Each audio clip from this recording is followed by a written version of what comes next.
안녕하십니까. 여행과 세계사 인문학의 두레박 박병모입니다. 오늘 저와 함께 익히실 주제는 역사란 무엇인가 두 번째 시간입니다. 위에 세 분들은 어떤 공통점이 있을까요? 먼저 헤로도투스는 주변 나라들을 10년간이나 어려운 여행을 하면서 보고 들은 얘기들을 모두 기록하여 신화가 아닌 페르시아 전쟁사, 즉 역사를 최초로 남겼고, 사마천도 세 차례나 중국을 여행하고 의지를 굽히지 않고 직언을 하다가 남자의 가장 귀중한 미천을 잃고도 불후의 명작 사기를 남겼습니다.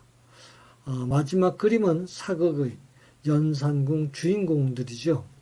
조선왕조실록의 기초 자료인 사초는 왕도 볼 수 없고 왕이 죽은 뒤에 개봉되는 엄중한 자료였기 때문에 사관들이 목숨을 걸고 자신의 소신을 펼 수 있었고, 그래서 지금도 왕조실록은 세계문화유산으로 인정받고 있습니다. 하지만 폭군 연산군도 역사의 엄중함을 알고 있었기에 조상인 세조의 명예를 지킨다는 명분하에 사초를 강제로 열람하고 많은 사람들을 죽였죠. 즉 무사화를 일으켰죠. 자, 이렇게 인류가 어렵게 역사를 기록하고 보존하고 열심히 배우고 익히고 심지어는 그것 때문에 목숨까지 걸고 잃기까지 합니다. 이유는 무엇 때문일까요? 역사는 발생한 사건과 사관의 기록 두 가지가 합쳐져서 이루어지는데, 사관이 역사를 기록하는 방식을 역사서술 방법이라고 합니다. 역사서술 방법은 기록의 역사를 강조하는 동양에서 특히 발달해 왔는데, 그 방식에 따라서 편년체, 강목체, 기전체, 기사본말체 등으로 분류됩니다.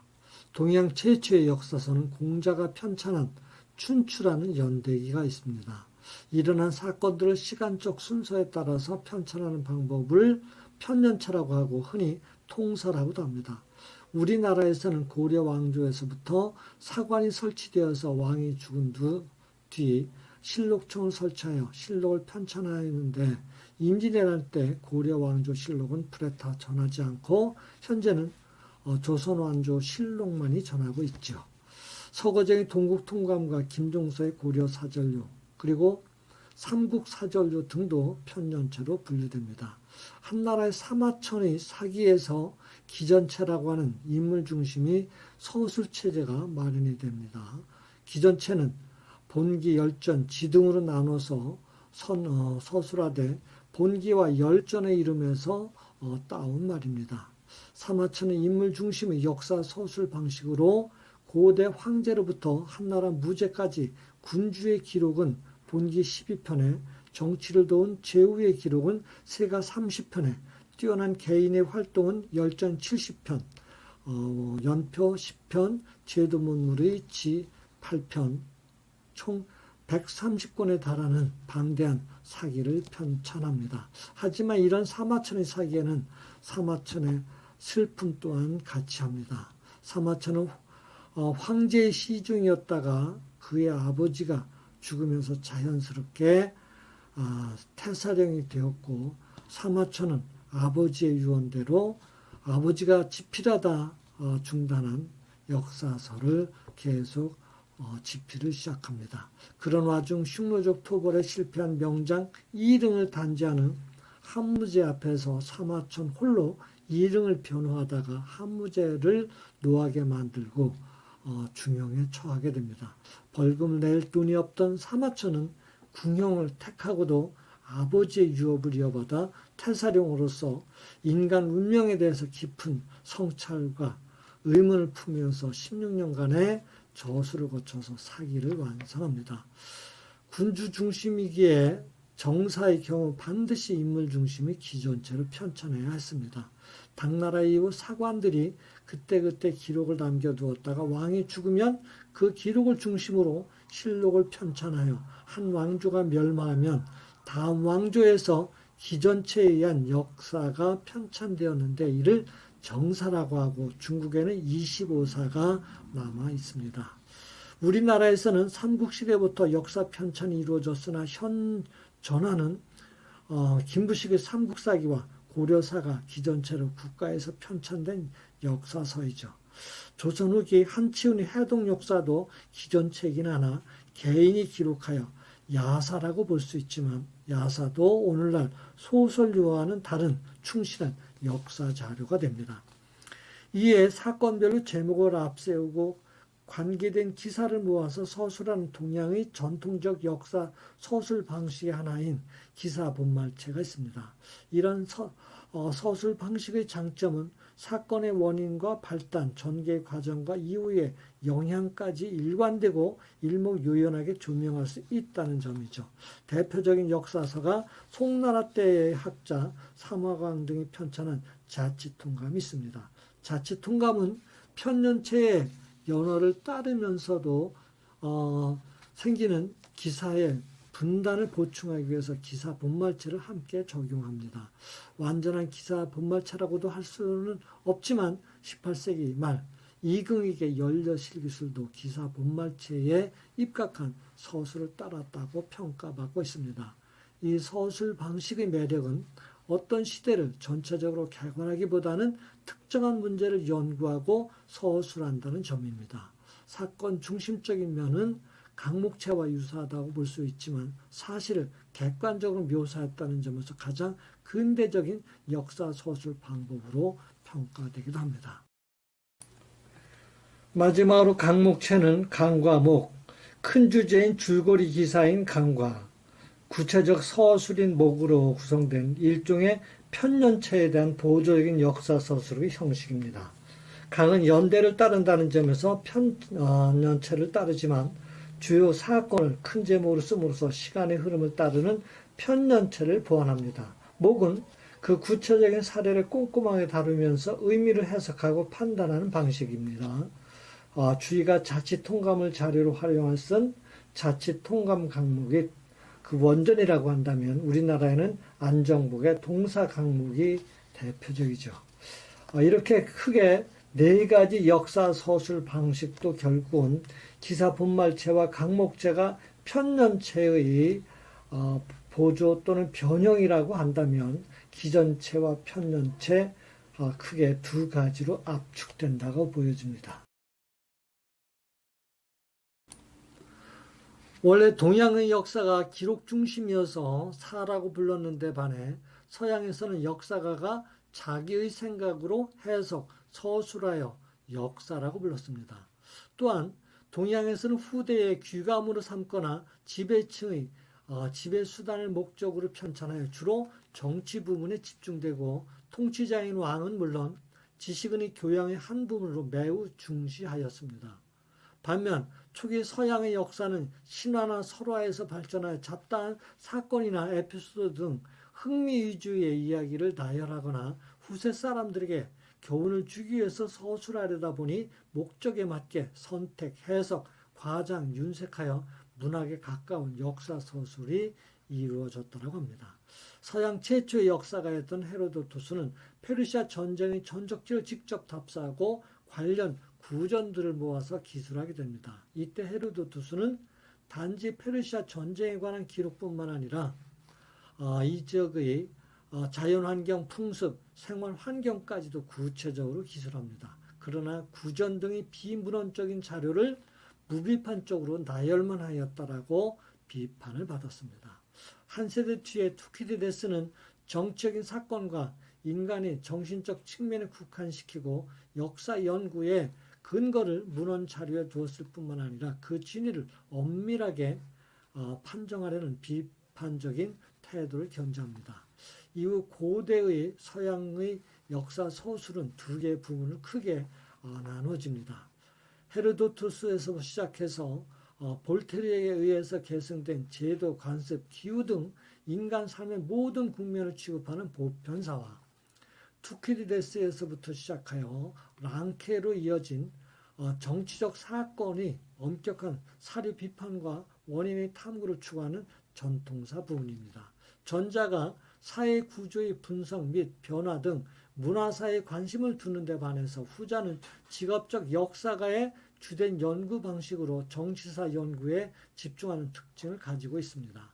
중세에는 신중심적인 역사와 연대기적인 서술 방식은 직선적인 역사 개념의 형성으로 인간의 역사 자체에 대한 관심은 감소됩니다. 르네상스 사가들은 투키디데스의 정치적이고 인문적인 역사 서술의 전통을 받아들여서 유럽의 절대주의 국가와 함께 지속됩니다. 헤로도토스적인 문화사의 전통을 다시 부활시킨 것은 18세기의 계몽주의 사상가들이었는데, 합리주의자였던 계몽사가들은 인간에게 본질적인 요소를 이성으로 상정하고 이성을 통한 시민사회를 증진시키고자 이른바 문명의 역사를 설정합니다. 하지만 그들의 문명사는 사변적인 정신사에 기울게 되었고 결국 지속되지 못합니다. 반면 정치사의 전통은 19세기 랑케에게 이어져서 역사학을 독립된 학문으로 정립시킴으로써 19세기 유럽 및 미국의 역사 연구에 깊은 영향을 끼칩니다. 랑케는 역사는 자유의지를 가진 인간의 정신 산물로 개별적인 특성을 가진 사건들로 이루어졌다고 보고, 주관을 배제한 객관적인 역사, 개별적인 사건 중심의 역사를 객관적으로 서술해야 한다라고 주장하여 역사를 과학적인 학문으로 확립함으로써 과학적 역사주의 또는 실증주의 학파 또는 근대 역사의 아버지로 칭송받고 있습니다. 랑케 이후부터 역사는 문학보다는 과학이다라고 하는 주장하는 학자들이 많아집니다. 자, 19세기 말에 이르러서 몇몇 신칸트주의 철학자들, 즉 딜타이라든가 빈델반트라든가 리케르트 등은 각기 역사학을 자연과학과는 구분되는 정신과학 또는 경과학, 문화과학 등으로 분류하면서 그에 합당한 방법론을 제시하고자 했습니다. 이러한 논의를 종합한 막스 베버는 수량적 견지에서 일반화를 시도하는 자연과학과 일반적인 관점에서 독특한 개체의 의미를 파악하는 사회과학의 가능성을 종합하여 역사학과 사회과학을 접근시킬 수 있다고 보았습니다. 그러나 20세기 초부터 과학주의의 랑케 사학에 대한 반발이 일어납니다. 여기는 사건 중심의 미시적인 역사 사건을 추구할 것이 아니라 그 사실을 어떤 법칙과 패턴으로 이해해야 된다라고 하는 법칙적 접근 방법이나 문명사관 등이 있고, 과거의 사실도 현재의 관점에서 재해석되고 평가되어야 한다라고 하는 크로케, 역사는 주관적이며 상대적인 것이라고 하는 미국의 베커, 개개의 사실들은 장기적으로 전체적인 사회 구조 속에서 파악되고 해석되어야 한다라고 하는 프랑스의 아난 학파 등이 있습니다. 역사는 설화나 신화에서 출발하여 문학을 거쳐 역사적 해석에는 사회과학적 방법의 도움을 받기도 합니다. 그런데도 역사는 인문학에 속합니다. 역사가는 인간의 행동을 기록 정리할 뿐만 아니라 역사관에 의해서 자료의 취사 선택이 가능하며 이를 묘사하는 행위는 문학적인 성격을 또한 지니고 있기 때문입니다. 그래서 역사는 문학과 철학과 함께 인문학의 중심이라고 할 수가 있습니다. 역사는 인간과 인간 문화 및 사회의 속성을 정확히 이해하기 위해서 알아야 한다는 현대적인 효용성이 있는가 하면 개인적인 삶에 필요한 보편적인 기준과 삶의 지혜를 얻는 도구로도 이해됩니다. 또한 자기는 물론 국가의 정체성을 확립하기 위하여 배워야 한다는 교훈도 있습니다. 그러나 과거 중국이나 한국에서 역사는 과거의 잘잘못을 되풀이하지 않기 위해서 배운다라고 인식되어 왔습니다. 그래서 역사의 기록을 정확히 남기는 시기에 군주가 싫어하는 자는 간관이었고 군주가 겁내는 자는 사관이었다라고도 합니다. 간관은 서슴없이 면전에서 직관을 해대고 사관은 항시 옆에 붙어서 역사의 붓 한 자루를 잡고 있기 때문입니다. 이는 사관이 붓 한 자루에 자신에 대한 후세인들의 평가가 이루어진다라고 생각했기 때문이죠.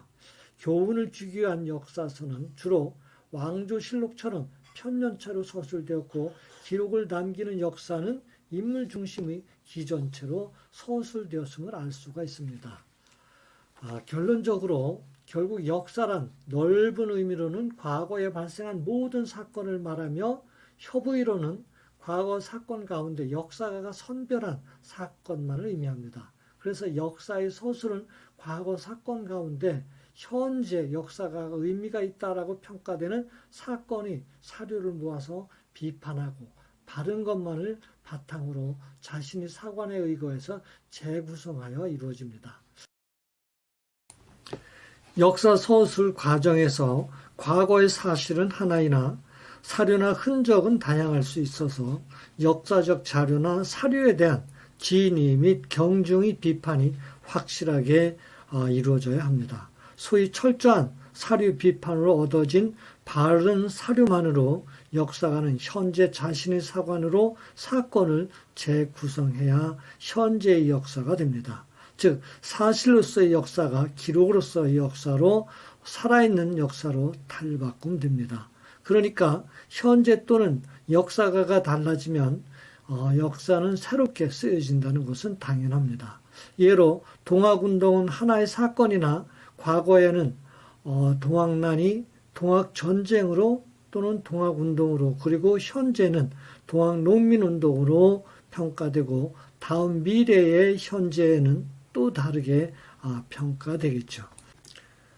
앞에서 살펴본 헤로도토스나 사마초는 진실을 후대에 알리려는 사명감으로 평생은 물론 죽음보다 더한 치욕을 참고 역사를 편찬하여 동서고금을 떠나서 동서양의 역사의 아버지로 길이 남았지만 폭정과 만행을 저지른 연산군은 재위 10여 년 만에 그것도 역사를 두려워한다라고 본인이 말한 지 2주 만에 왕에서 군으로 강등되었고 또 2달여 만에 죽음을 맞아서 혹독한 역사의 심판을 받았고 길이 이름을 욕되게 하죠. 과거의 사실이 햇빛을 받으면 역사가 되고 달빛을 받으면 신화가 된다는 말이 있습니다. 과거가 없는 현재가 없고 역사가 없는 미래를 생각할 수 없듯이 과거 우리의 역사를 잊지 않고 미래의 역사를 진정으로 두려워할 때 우리 민족의 미래는 길이 빛날 것이라 생각됩니다. 끝까지 시청해 주셔서 감사합니다. 다음에는 중국과 일본의 우리 역사의 침탈과 왜곡을 정리하려 합니다. 다시 뵙기를 기다리겠습니다. 두레박 박병무였습니다.